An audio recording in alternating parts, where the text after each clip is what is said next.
ദുഷ്ടശക്തികൾക്ക്, ഈ പൈശാചിക Christian political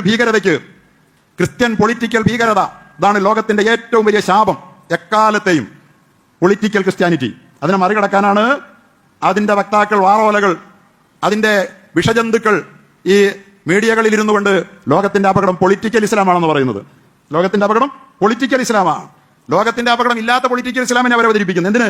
Christian political ടെററിസത്തെ ലോകത്തിന്റെ മുമ്പിൽ മറച്ചു വെക്കാൻ വേണ്ടിയാണ്. ലോകത്ത് മുഴുവൻ 950 മിലിറ്ററി ക്യാമ്പുകളിൽ ലോകത്തുള്ള എല്ലാ രാജ്യങ്ങളിലും എന്തിനാണ് അമേരിക്കയ്ക്ക്? ക്രിസ്ത്യൻ പൊളിറ്റിക്കൽ ടെററിസമാണ്. യഥാർത്ഥ ക്രിസ്ത്യാനിറ്റി അല്ലത്. മുഴുവൻ ക്രിസ്ത്യാനികളെ ഞാൻ പറയല്ല, ക്രിസ്ത്യൻ പൊളിറ്റിക്കൽ ടെററിസം. അതിന് ഭീഷണി ഇസ്ലാമാണെന്ന് അവർക്കറിയാം.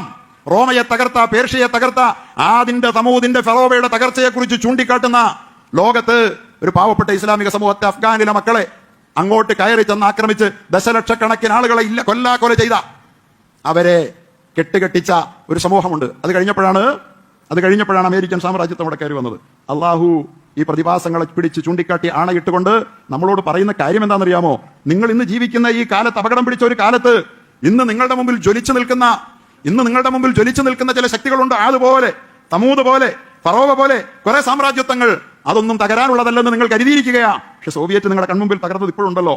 അവിടെ നിന്ന് പിന്നെ ഉയർന്നു വന്നത് അസർബൈജാൻ, കസാക്കിസ്ഥാൻ, തുർക്കുമാനിസ്ഥാൻ, കിർഗിസ്ഥാൻ, അങ്ങനെ അതെല്ലാം ഇസ്ലാമിക, ചെച്ചിനിയ, എല്ലാം ഇസ്ലാമിക സമൂഹത്തിന്റെ രാഷ്ട്രങ്ങളായി പിൽക്കാലത്ത് രൂപാന്തരപ്പെട്ടത് കണ്ടോ? അടിച്ചമർത്തലുകൾ അതിജീവിച്ചുകൊണ്ട് ഉയർത്തെഴുന്നേറ്റ് വരുന്ന ഇസ്ലാമിനെ അവർക്ക് പേടിയാ. പൊളിറ്റിക്കൽ ക്രിസ്ത്യൻ ഭീകരതയ്ക്ക് എതിരാകുമെന്ന് അവർക്ക് പേടിയാ. പൊളിറ്റിക്കൽ ഹിന്ദുത്വ ഭീകരതയ്ക്ക് ഇസ്ലാമിക ജനാധിപത്യം ഭീഷണിയാകുമോ എന്ന് പേടിയാ. അതുകൊണ്ട് ഇസ്ലാമിക ലോകത്ത് ജനാധിപത്യം കൊടുക്കാൻ പാടില്ല. തകർത്ത് തരിപ്പണമാക്കാൻ ഭയപ്പെടേണ്ട. അല്ല പറയാ, ജനാധിപത്യം ലോകത്ത് അനുവദിച്ചുകൂടാ. ആരാ പറയണേ? ലോകത്ത് എവിടെയെങ്കിലും ജനാധിപത്യം ഉണ്ടോ? ഇസ്ലാമിക രാജ്യങ്ങളിൽ എല്ലാവർക്കും വേണ്ടത് ജനാധിപത്യമാണ്.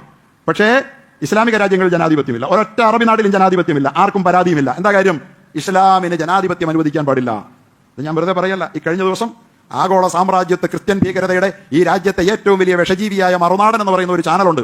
ആ ചാനലിൽ സിറിയ വീണപ്പോ പച്ചയായിട്ട് അയാൾ പറയുകയാണ്, അമേരിക്ക നമ്മെ നശിപ്പിക്കും. അമേരിക്ക ഇന്ത്യയുടെയും ശത്രുവാണ്. അമേരിക്ക കണ്ണും കെട്ടി നോക്കി നിൽക്കുകയാ. അമേരിക്ക എന്തുകൊണ്ട് സിറിയയെ തകർക്കുന്നില്ല? ജനാധിപത്യം ഇസ്ലാമിക രാജ്യങ്ങൾക്ക് പറഞ്ഞിട്ടുള്ളതല്ല. അങ്ങനെ തന്നെ പറയുക. ജനാധിപത്യം ഇസ്ലാമിക രാജ്യങ്ങൾക്ക് പറഞ്ഞിട്ടുള്ളതല്ല. വിവരവും വിദ്യാഭ്യാസമുള്ളവർക്കാണ് ജനാധിപത്യം വേണ്ടത്. അവിടെ നല്ലത് പട്ടാള ഭരണമാണ്. അതുകൊണ്ട് എന്തുകൊണ്ട് സിറിയയെ തകർക്കുന്നില്ല? കേൾക്കണ്ടോ? പൊളിറ്റിക്കൽ ഇസ്ലാമാണ് പോൽ എന്ന് പറഞ്ഞാൽ ജനാധിപത്യത്തിലൂടെ ഒരു ഇസ്ലാമിക സമൂഹം അവരുടെ ഭരണാധികാരിയെ തെരഞ്ഞെടുത്ത് ഈ ലോകത്ത് അധികാരം നടത്താൻ ഒരിക്കലും ക്രിസ്ത്യൻ ഭീകര പൊളിറ്റിക്കൽ ടെററിസം അനുവദിക്കില്ല. ഹിന്ദുത്വ പൊളിറ്റിക്കൽ ടെററിസം അനുവദിക്കില്ല. അതാണ് യഥാർത്ഥത്തിൽ മുസ്ലിമീങ്ങൾ ഭൂരിപക്ഷമായ സ്റ്റേറ്റുകളൊക്കെ ഇന്ത്യയിൽ നോട്ടമിടുന്നത്.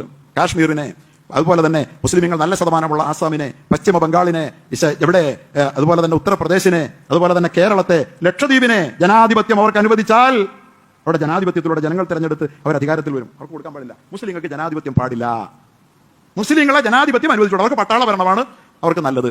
പട്ടാളത്തെ കൊണ്ട് അവരെ ആറുകൊല ചെയ്ത് അവരെ വംശശുദ്ധി നടത്തിക്കൊണ്ടിരിക്കണം. അത് പറഞ്ഞു വാമുറുക്കുന്നതിന് മുമ്പായിട്ട് നിങ്ങൾ കണ്ടല്ലോ, സിറിയ ആരെങ്കിലും ഉപദ്രവിച്ചോ? സിറിയയിലേക്ക് അധികാര കൈമാറ്റം സംഭവിച്ചു.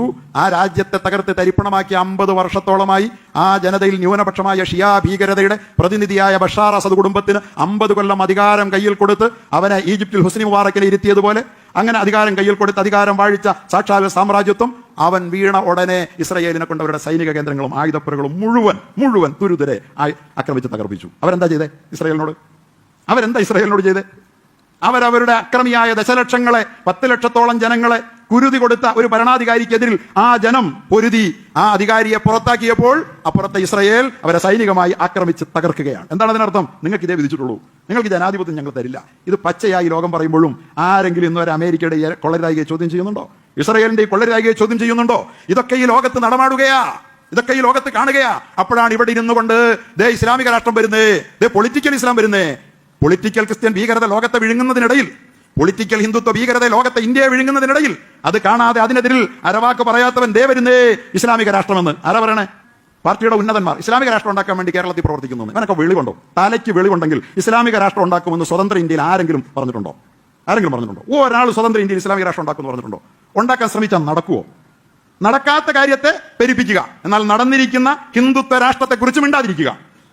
ആഗോളതലത്തിൽ ക്രൈസ്തവ ഭീകരതയുടെ പൊളിറ്റിക്കൽ ക്രിസ്ത്യൻ ടെററിസം ലോകത്തെ മുഴുവൻ നശിപ്പിക്കുന്നതിനെതിരെ മിണ്ടാതിരിക്കുക. എന്നിട്ട് അവരുടെ ഇരയാക്കപ്പെടുന്ന ഇസ്ലാമിക സമൂഹത്തിന്റെ പൊളിറ്റിക്കൽ ഇസ്ലാം ദേ വരുന്നേ ഇസ്ലാമിക രാഷ്ട്രം. ഇന്ത്യയിൽ ഇസ്ലാമിക രാഷ്ട്രം എങ്ങനെ വരിക?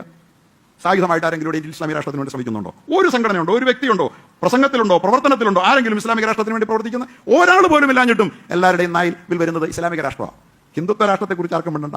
ക്രിസ്ത്യൻ പൊളിറ്റിക്കൽ ടെററിസത്തെക്കുറിച്ച് ക്രൈസ്തവ ഭൂരിപക്ഷം മാത്രം ലോകത്ത് മതി. ജനാധിപത്യത്തിലൂടെ അൾജീരിയയിൽ ഇസ്ലാമിക് സാൽവേഷൻ ഫ്രണ്ട് തെരഞ്ഞെടുക്കപ്പെട്ടില്ലേ? 87% തെരഞ്ഞെടുത്തപ്പോൾ പട്ടാളത്തെ ഉപയോഗിച്ച് അട്ടിമറിച്ചില്ലേ? ഈജിപ്തിൽ മുഹമ്മദ് മുർസി 2 വട്ടം 60% വോട്ടോടുകൂടി ജനാധിപത്യമായി തെരഞ്ഞെടുത്തില്ലേ? പട്ടാളത്തെ ഉപയോഗിച്ച് അമേരിക്ക അട്ടിമറിച്ചിട്ട് അയാളെ ജയിലിലിട്ട് കൊന്നില്ലേ? ഇസ്ലാമിക രാജ്യങ്ങൾക്ക് ജനാധിപത്യം പറഞ്ഞിട്ടില്ല പോലും. സഹോദരങ്ങളെ, അറിയണം നിങ്ങൾ, ഇസ്ലാമിക് ടെററിസം എന്ന് ഇവർ പറയുന്നത്, തീവ്രവാദം എന്ന് പറയുന്നത് ജനാധിപത്യത്തിലൂടെ ആരെങ്കിലും കയറി വരുന്നതാണ്. മുസ്ലിം രാജ്യങ്ങളെ പട്ടാളം ഭരിക്കുന്നത് ഒരു കുഴപ്പമില്ല ഇവർക്ക്. മുസ്ലിം രാജ്യങ്ങളെ പട്ടാളം ഭരിച്ചാൽ മതി. മുസ്ലിം രാജ്യങ്ങളിൽ ജനാധിപത്യം പാടില്ല. ഈ കൊടും ഭീകരതയാണ് ലോകത്തരങ്ങേറുന്നത്. ഇതറിയാതെയായി ഇവിടെ ഇരുന്നുകൊണ്ട് സമുദായത്തിനകത്തും പുറത്തുമുള്ള ഓളകൾ ഇസ്ലാമിക തീവ്രവാദം, ഇസ്ലാമിക ഭീകരവാദം എന്ന് പറഞ്ഞുകൊണ്ട് കിടന്ന് ഇങ്ങനെ പെരുമ്പറയടിക്കുന്നത്. ഇവിടെ എന്ത് ഇസ്ലാമിക ഭീകരവാദം, ഇസ്ലാമിക ടെററിസം? അതിന്റെ വലിയ തെളിവേതാ താലിബാൻ ആരെ ആക്രമിച്ച്? താലിബാൻ ഇന്ത്യയുടെ ശത്രുവായാൽ, ഇന്ത്യയെ ആക്രമിച്ചാൽ അന്ന് താലിബാനെതിരിൽ നമ്മൾ നമ്മുടെ പല്ലും നഖവും ഉപയോഗിച്ച് തീർക്കും. പക്ഷേ ഇന്ത്യയോട് ഇന്ന് വരെ ചെറുവിരലനക്കിയിട്ടില്ലല്ലോ, അയൽ രാജ്യങ്ങളുടെ നേരെ ശല്യം ഉണ്ടാക്കിയിട്ടില്ലല്ലോ, അങ്ങോട്ട് കയറി ചെന്ന സാമ്രാജ്യ ശക്തികളെ പുറത്താക്കിയതല്ലാതെ ചെയ്ത തെറ്റെന്താ? എന്നിട്ട് താലിബാൻ ലോക ഭീകരതയുടെ അടയാളം. മുസ്ലിം സമുദായത്തിൽ ഭീകരരെ തെരയുന്ന പണിയാ. ലോകം മുഴുവൻ ക്രൈസ്തവ ഭീകരത അടിച്ചു നോക്കൂ നിങ്ങൾ. പക്ഷേ അവർ തകരും. അഫ്ഗാനിൽ തകർന്നുപോയി. നിങ്ങൾ കണ്ടില്ലേ? ബംഗ്ലാദേശിൽ നോക്കൂ. ഒരിക്കലും പുറത്തു പോകുകയില്ലെന്ന് വിചാരിച്ചു സ്വേച്ഛാധിപത്യം കൊണ്ട് അമർന്നുവാണ് ആ സാമ്രാജ്യത്വത്തിന്റെ പ്രിയങ്കരി പുറത്തേക്ക് പോയത്. എപ്പോഴാണെന്ന് നമ്മൾ കണ്ടില്ല. സിറിയ ഈ കൊള്ളയും കൊലയും മാത്രമായി അവിടുത്തെ ഇസ്ലാമിക സുന്നി ഭൂരിപക്ഷത്തെ തകർത്തുകൊണ്ടിരുന്ന ഷിയ ഭീകരൻ അവനെ പുറത്തു പോയപ്പോ അവിടെ പുറത്തു പോയി. അതൊരു യാഥാർത്ഥ്യമാണ്. പ്രതീക്ഷിക്കാത്ത നാളുകളിൽ തകർക്കാൻ ശ്രമിക്കുന്നുണ്ടെന്നുള്ളത് ശരിയാ. പക്ഷെ അവരൊന്ന് ഓർത്തുകൊള്ളട്ടെ, എത്ര തകർക്കാൻ ശ്രമിച്ചാലും ഊഴം കാത്തു നിൽപ്പുണ്ട് ഇസ്ലാമിക സമൂഹങ്ങൾ. അവരവരുടേതായ നാളുകൾ ആസന്നമാണ്. എല്ലാ പതനങ്ങൾക്ക് ശേഷം ഒരു ഉദ്ധാനമുണ്ട്. എല്ലാ രാവിനും ശേഷം ഒരു പകലുണ്ട്. എല്ലാ പ്രഭാഷണത്തിനും ഒരു പ്രദോഷത്തിനും ഒരു പ്രഭാതമുണ്ട്. ഓരോ ഇരട്ടയ്ക്കും ഒറ്റയുണ്ട്. ഓരോ ഒറ്റയ്ക്കും ശേഷം ഇരട്ടയാണ് വരിക. ഈ പ്രകൃതി പ്രതിഭാസത്തെ അട്ടിമറിക്കാൻ ആർക്കും പറ്റില്ല. സോവിയറ്റ് പണ്ടേ തകർന്നെങ്കിൽ അമേരിക്കയുടെ തകർച്ച നാളുകളുടെ മാത്രം പ്രശ്നമാണ്. അതുകൊണ്ട്